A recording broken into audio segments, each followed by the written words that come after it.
હવે 2025માં જ ભારતની સરકારે કાયદો લાવી. શું કાયદો લાવી? Online gaming. હકીકતમાં ઓનલાઈન ગેમિંગ એ ભારતની બંધારણની કોઈ અનુસૂચિમાં નહોતો. અનુસૂચિ 7ની અંદર આનો ઉલ્લેખ નથી.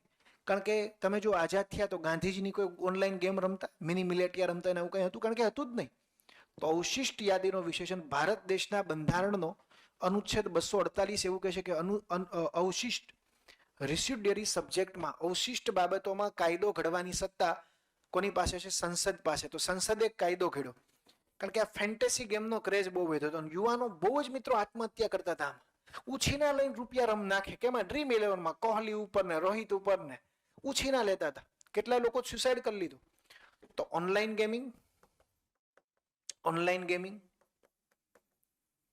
ફેન્ટેસી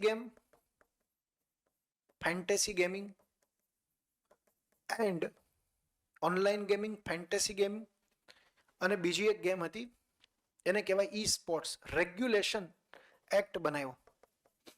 આની અંદર સ્પષ્ટ કીધું ઓનલાઈન ગેમ ઉપર પ્રતિબંધ નથી કે જે એજ્યુકેશનને પ્રોત્સાહન આપતું હોય એવી ગેમો ઉપર નહીં. સોશિયલ અને એજ્યુકેશનલ ગેમ હોય તો એના ઉપર નહીં. પરંતુ ફેન્ટેસી ગેમ જે છે, ડ્રીમ 11 રમી આવો મહારાજ રમી ખેલને ઓર લે જાઓ 1 કરોડ રૂપે.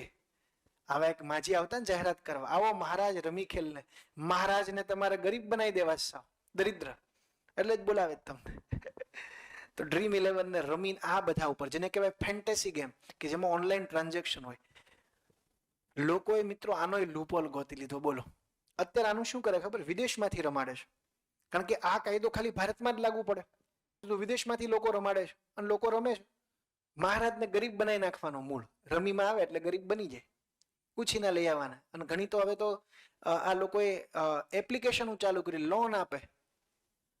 વ્યાજખોરો હવે ડિજિટલાઇઝ થઈ ગયા છે.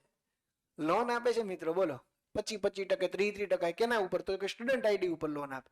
અને ગાંડા લોન લઈ લે છે એમાં, પછી એના નંબર ને એનું આઈડી ને બધું લઈ લે, ફોન કરે પપ્પાને મમ્મીને બધાને ગચકાવે. આવું ચાલુ કર્યું છે.